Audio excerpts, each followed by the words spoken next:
Welcome back to Moose on the Loose. My name's David, and today's top story, it's a heartbreaking story. We've got an elderly couple here, a 77-year-old grandmother and a 90-year-old guy that live together, but they live on the street. They were forced out of their home. The building, I believe, was being sold or renovated or something, and they were kicked out. And they had nowhere to go because life is too expensive because of Justin Trudeau. You know, the guy who owns a real estate development company and jacked the immigration rates, thus increasing property value significantly? Yeah, it's the lowest level income earners in Canada that get kicked out on the streets. Canada's pensioners, Canada's elderly are often the people who get affected by this the most. And so CBC's gone out and done an interview here. I'm glad to see them doing some real journalism instead of just kissing Trudeau's butt. It's heartbreaking because this couple just lives in a tent on a green patch now because they have nowhere to go.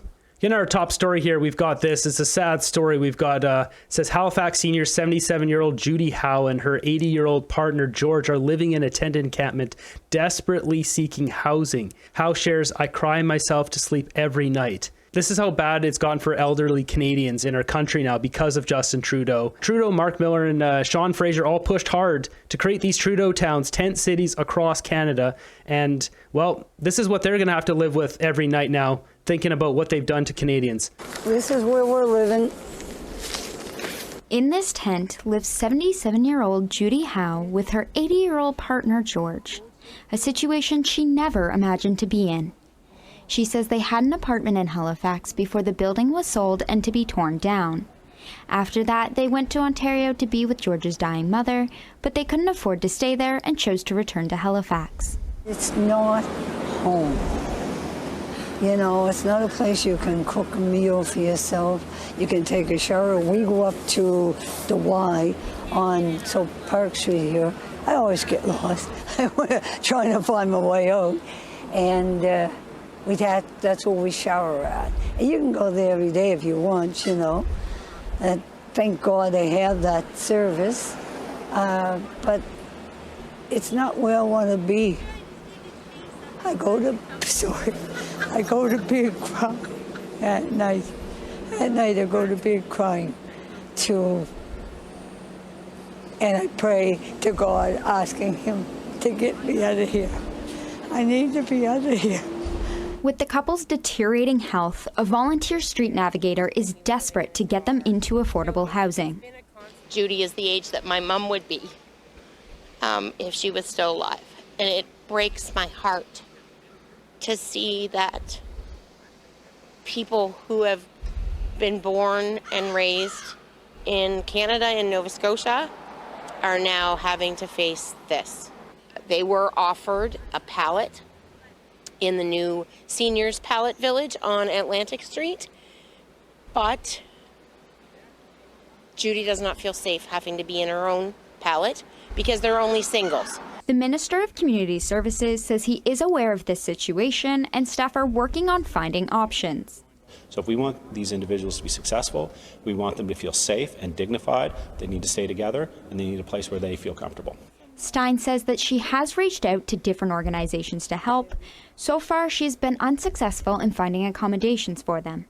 Until then, Judy is concerned about her safety at the encampment and the change in weather. It's hard. It's very, very, very hard and very stressful, very uncomfortable.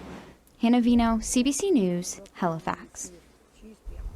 This is what Trudeau has done to our country. Every one of these people that is going through this hardship is all because of Justin Trudeau. He made the call with his minister, Sean Fraser, Mark Miller, like, hey guys, let's jack the immigration up. Let's push the lesser earning Canadians, the ones with less money, out onto the streets. We'll jack up the real estate. We'll get rich guys. Who cares about these people? That's what they did. They don't care about us. They never did. They never will. They're a bunch of terrible human beings. You got innocent people like Judy here. I mean, look, she even had a smile on her face here. She kind of laughed about it. She was just holding it back. She's just trying to put on a front to just get through another day. This is heartbreaking. And like, this is not a place to live. I mean, look at this.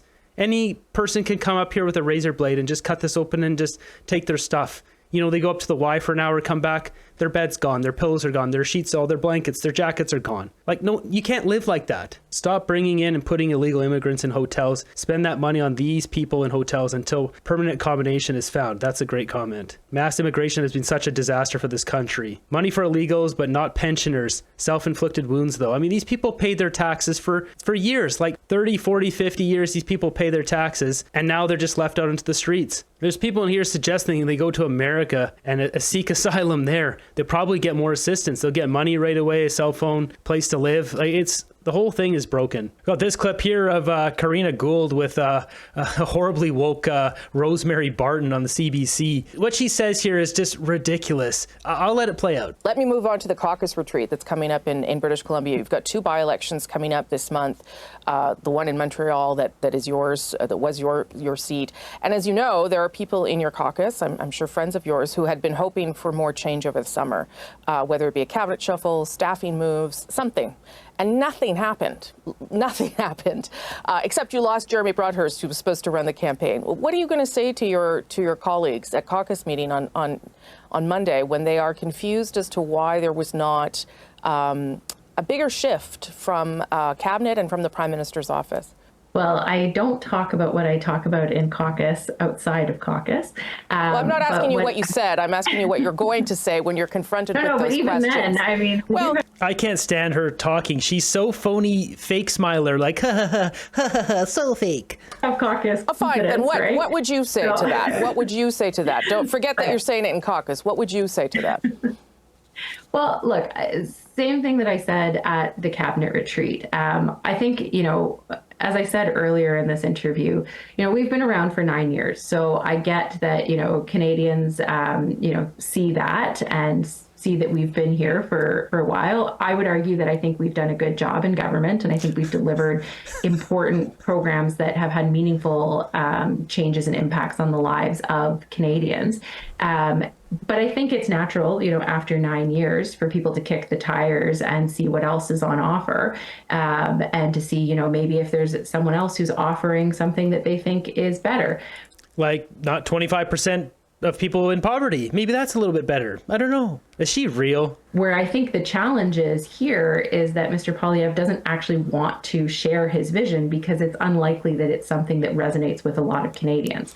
So it's better for him to criticize us and stay away from his plan and his vision, because it's going to be a lot of cuts and it's going to be taking away a lot of things that Canadians care about. Yeah, she's delusional. Poilievre has shared a lot of his plan. He hasn't shared the nitty gritty of certain things because there's not an election yet. Once the election date is set, he'll unveil his complete platform, but he's already put out a ton of stuff. And we know this because the Liberals are ripping off that stuff, like converting old government buildings into rental buildings. That's their new initiative now. They stole that from Poilievre, who announced that last year, along with putting more housing around transit stations. She thinks that Canadians are just kicking the tires. It's not all the people living in the streets. Well, how about this clip? Maybe this sums things up.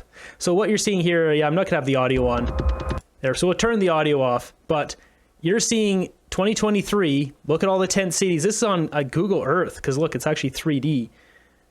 And it'll flash here to 2015. So just as Harper gets out of power, that's what it looks like. And Trudeau comes into power, and that's what we got today. Just kicking the tires, right? It's not this. This is not the problem. This is not why people want to vote conservative now. No. Just kicking the tires. Let's see what else is on for offer, like she just said. So yeah, these Trudeau towns, they got to go.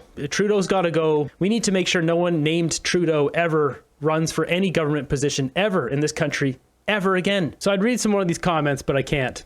They're all pretty spicy. Next up, we've got this here. So I'm just going to let this play without mostly audio, but we don't get no justice and you don't get no peace.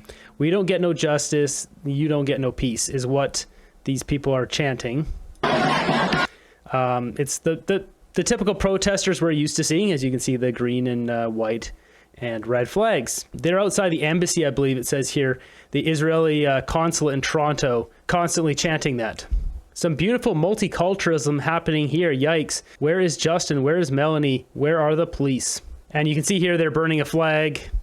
I don't know if there was actually another video where they're burning another flag on the ground. I don't think you're allowed to start fires in the middle of the streets in Toronto. I could be wrong. Maybe you are. I don't think so, though. But then again, these people have been breaking the laws for over a year now. Got this one is pretty interesting. It's a failed carjacking attempt in Markham. So I watched this a few times, and what happens here is that white car drives in and another white car follows that car in and parks right next to it. So they go down the parkade here, and these are the carjackers right here. So the first one with the Mercedes parks, and this is, they obviously want to steal that car, so they probably waited and followed it, and then they park right next to it. And then this lady gets out here, which it'll cut to here quick. And there, so now they come after her. This is Canada now. We've got these guys. Most of them in all of the videos that we see are people from the other side of the planet. People, Justin Trudeau, Mark Miller, Sean Fraser led into the country. Looks like attempted kidnapping. Gotham City 2.0. Seems like 90% of the time the same type of build on these carjackers. Yeah, they're all exactly the same. It's because it's likely they are the same people. They steal those cars. Even if they get caught, they go into court a little bit. They say, okay, just, do better next time. They walk out the door and then they steal another car in the courtroom parking lot, which is actually what happened one time. They did steal cars from the courtroom parking lot. So next up, we've got this clip here. Yeah, these guys just climb up here and start vandalizing. Because that's fun, I guess. I don't know, are they fans of Canadian Tire? Is that what's going on here? I'm not sure. I guess not. They started with Canadian Tire, but they've switched to, oh, that's right, the green, the red, and the black flag.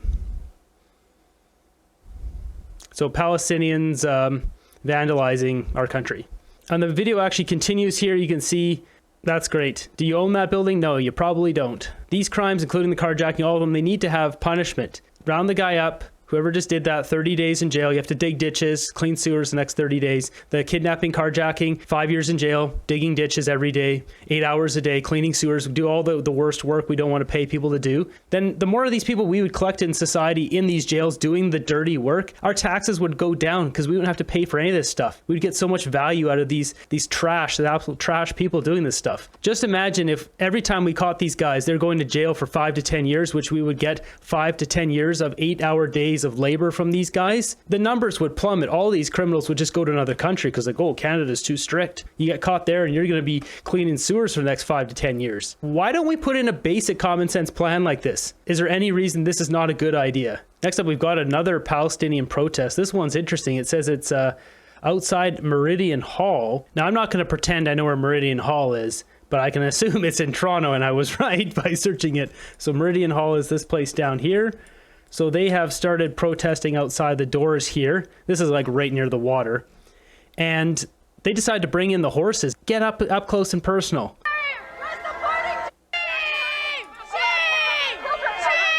Okay, we gotta just turn off the audio. These people are so crazy. But yeah, look at this. Police horses, a full line of them. Look at this. 1, 2, 3, 4, 5, 6, 7, 8 or 9, 10 horses. There's actually some other footage too, but we're not gonna show you that. But you can see here a whole bunch of cops too on bikes. There's some comments in here saying, police don't get paid enough, stuff like that. Yeah, like this must be tough to keep dealing with this stuff daily. That's where we'll wrap up this one. Let me know if you guys think Canada should be taking care of the elderly in our community. Instead of giving hotel stays to asylum seekers and people coming in $7,000 per child for people coming into our country, it looks like that'll be back paid for 3 years. You get people coming in, they'll get paid $10,000, $20,000, $30,000, $40,000 just having kids and coming into our country. Yet we got pensioners, we got elderly in our country that get kicked out in the streets. These are people who've been paying taxes for 10, 20, 30, 40, 50 years. This is not fair. Trudeau has ruined this country, and enough is enough.